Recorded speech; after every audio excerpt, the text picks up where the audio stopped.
This is the Influencer Entrepreneurs Podcast with Jenny Melrose, where I strategize with business owners on how to grow and scale their businesses to hit their income goals.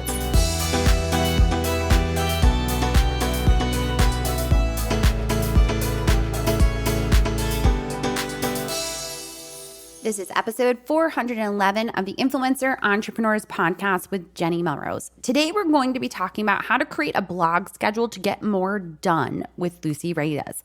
I'm super excited about this conversation. Lucy and I have been trying to get this conversation together for the podcast for quite some time now because schedules can be crazy. And I'm very excited about this conversation that I get to have. Lucy is so knowledgeable. I also want to make sure that if you are really looking to be productive, you want to make sure that you're a part of the Insiders Group. We're giving you the accountability and the strategies with lessons on how to continue to move your business forward. So as a podcast listener, you can join for 40% off. Just click the link in the show notes and we will get you started today. All right, you guys, let's dive in. Hi, Lucy. How are you? Hi, I'm good. Thank you so much. I'm so excited to be here. Oh, I'm so excited to have you and to have this conversation about how to create a blog schedule to get more done in a day. But before we actually jump into that, will you introduce yourself and your business to my audience?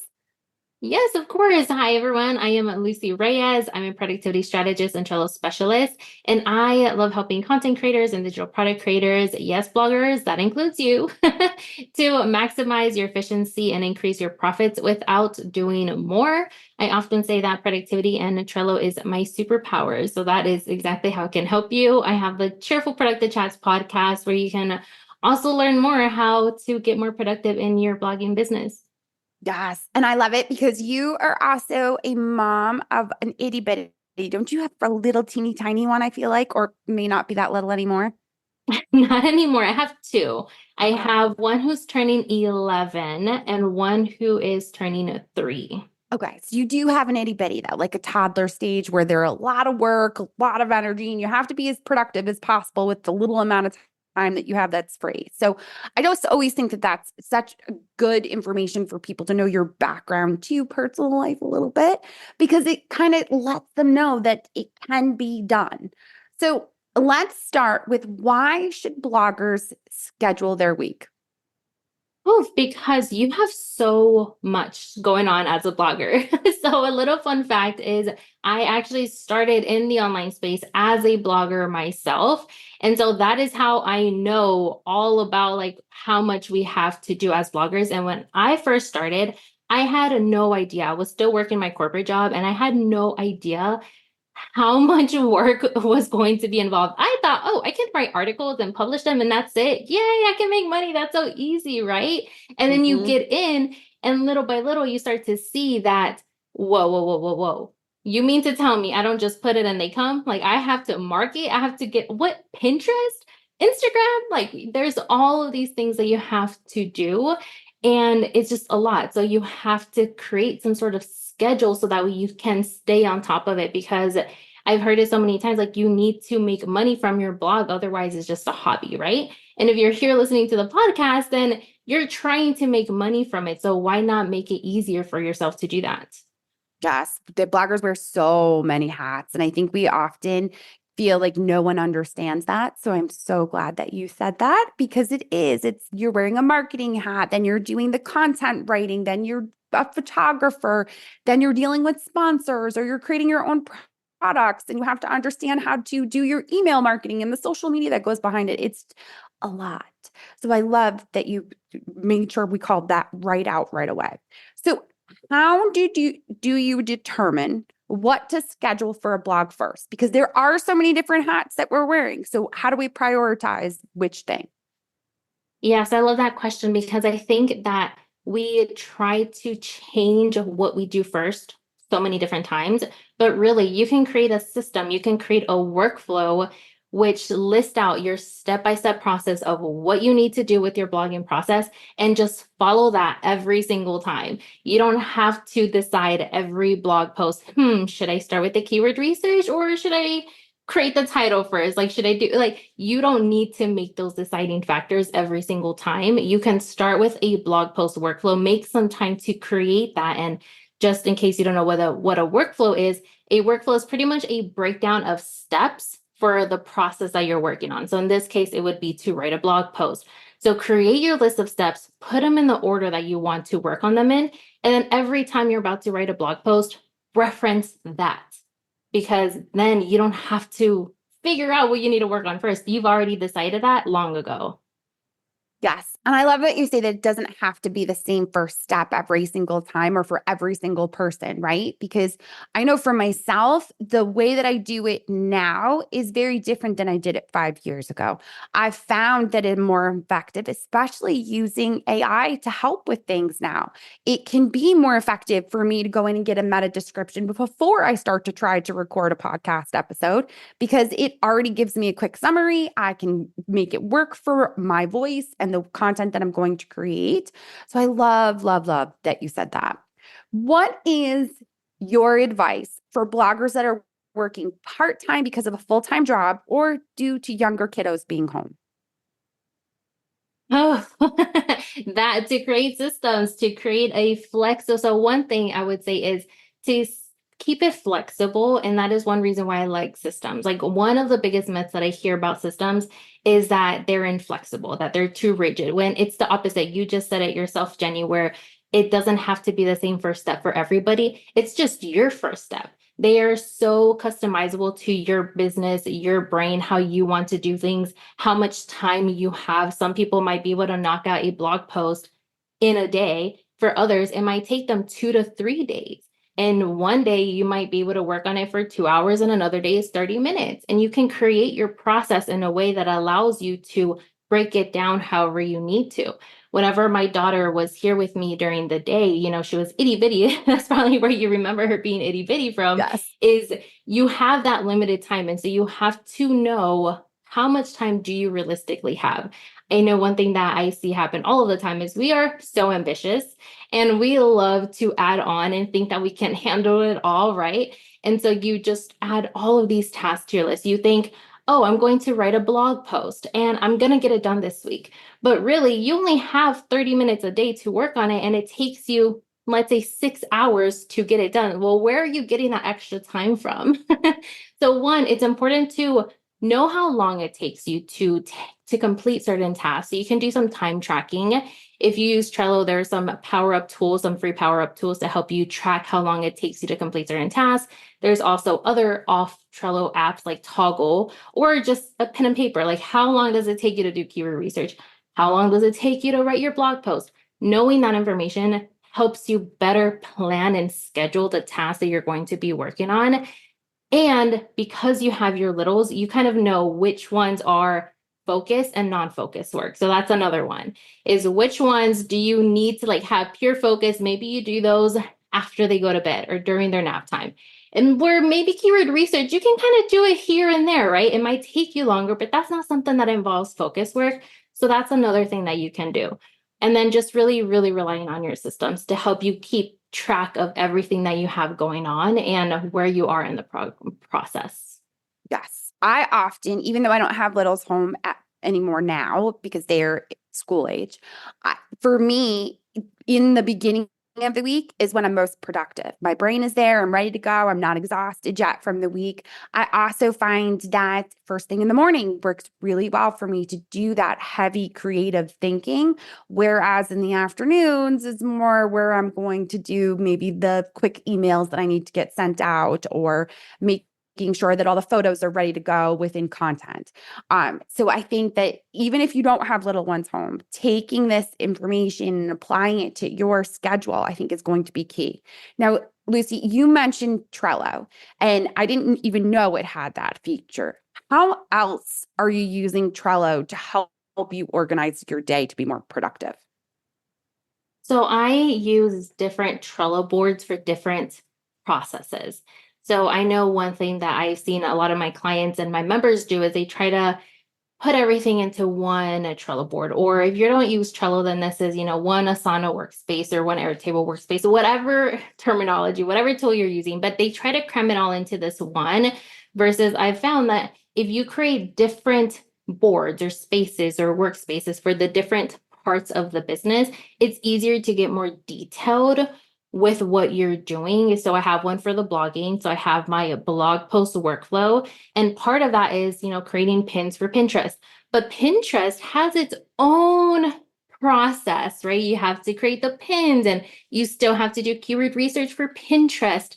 And it's a separate process. So I have that on a separate board. Same thing if you're publishing to Instagram or Facebook, everything has its own algorithm. And so I really break it down into different places so I can get detailed with those processes.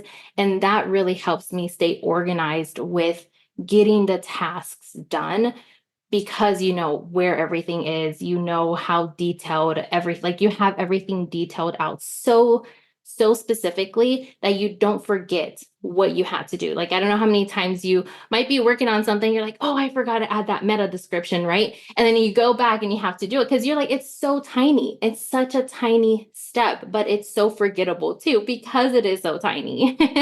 But if you had everything in one board, just adding more to it makes it feel like it's too much. I can't add any more. This is already overwhelming enough. So separating it out is one of the big things that I teach my clients and students. Hey there, guys. My name is Melanie from Mostly Under Control, and I am a member of Jenny's Influencer Entrepreneurs Insiders membership. I've been a part of it since 2017, and over these 6 years, I've taken full advantage of the weekly trainings that Jenny offers and the monthly group coaching. The group coaching is probably my favorite part of the membership. Jenny has taught me so many things for my business. She helped me niche down and write and teach about what I wanted so that I wouldn't burn out. In addition to what she teaches, the networking I've done with other members has been invaluable. I recommend her membership to all of my online business owner friends because it is worth every single penny. So I love that you're more or less stating to use and create SOPs within Trello without making it sound so scary as an SOP, right? We hear that and we're like, oh, that sounds like it's got to be so intricate and so detailed. Yet you're simply stating it's just the steps that you have to take and placing them into a Trello board so that you make sure that you get it all done. And I love that. So smart.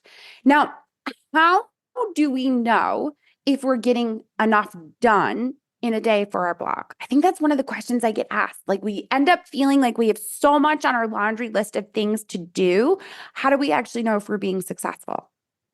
Yeah, that's a great question. And I'm going to give two different responses. I'm going to give a not so practical, and then I'll give a practical, because I know that's what we always like. But I think you kind of know when you feel like you've had enough for the day. I think we put too much on ourselves to try to get more than we can and done. And then we feel bad for not finishing the task. And it's okay if you don't finish what you wrote on your planner for that day. So you know when you've had enough. I really know that you have like, we all can feel how our body changes throughout the day. We know how much energy we have. And one thing that people don't realize is when you have low energy, you're not going to get a lot done. So you're not going to be productive even if you stay working. So sometimes rest is the best thing that you can do whenever you feel like, like I feel so like if I don't have any mental creativity, that's usually a sign for me like, oh, I'm done. I'm done for the day. It's time to wrap it up, even though it's 2 hours earlier than what I had initially planned for it, because there's no point. There's no point on sitting at your desk because you're still not going to get enough done. Whereas you could have just stepped away and relaxed and given yourself some brain space to where when you come back the next day, you'll actually be productive, even if you only work for 30 minutes. So I really say feel how your body feels and what it's telling you, and then go based on that on a given day. Now, the practical would be you can create like a minimum list. And this minimum list of tasks can change. So sometimes back in the day, I had my minimum list, which was the full thing for blog posts. Like, it was create the blog post, create the pins, and that might have been my minimum. Now, my minimum for my mom blog specifically, it could be just write the blog post. Like, I don't even have the energy to create the 5 to 10, whatever number pins. I just want to publish it, right? And send an email. That is the minimum. And so you could work on your minimum list of what you want to do at minimum. and do that. And if you have more energy, if you have more time, then you can keep going down the list. You can start marking, this is why I love systems, because you can mark certain tasks as like priority or like bare minimum. And then you just go there. And if you get to the end of that list and you're like, oh, nope, yep, I'm done. The kids are, screaming, yelling. It's already late. I feel tired. That's it. I've reached my minimum and that's enough. Yes, I love that. And I think that it's so key in order for us to continue to see our businesses grow. And I think it also ties back to what is the purpose? What is your why? What are your goals for your business, right? Because I think sometimes we have these huge expectations for ourselves, but we're comparing ourselves to people on very different paths than us that may not have little ones at home, or that may be 20 and able to do whatever it is that they want to be able to do and spend 18 hours if they so feel the need to do that. And I think we always have to remember not to compare our path to theirs, because we could be comparing their end, their middle, wherever it might be, and all the different things that we have going on in our lives at that time too. Have you found that for yourself, when you get into that like comparison analysis of others, how do you get yourself out of that? Ooh, that's a tough one because I feel like that happens to all of us. It still happens to all of us. But I do try to remember that everyone's circumstances are very different than our own. So even if you're not where you want to be, or you haven't achieved your goals, the goals that you have set for yourself, like you're still making progress. You're still here. You're still in the game. And even that is enough. We talked about when is enough enough? Well, this is also enough. And it's just a matter of reminding yourself that, whether you put a sticky note, whether you have a daily affirmation, something that reminds you that progress is still progress. Even if it's a little bit of progress, it's still progress. And like you said, everyone has their own journey. Everyone has their own circumstances. I know I've definitely fallen into that trap of like, oh my gosh, this person started at the same time as me.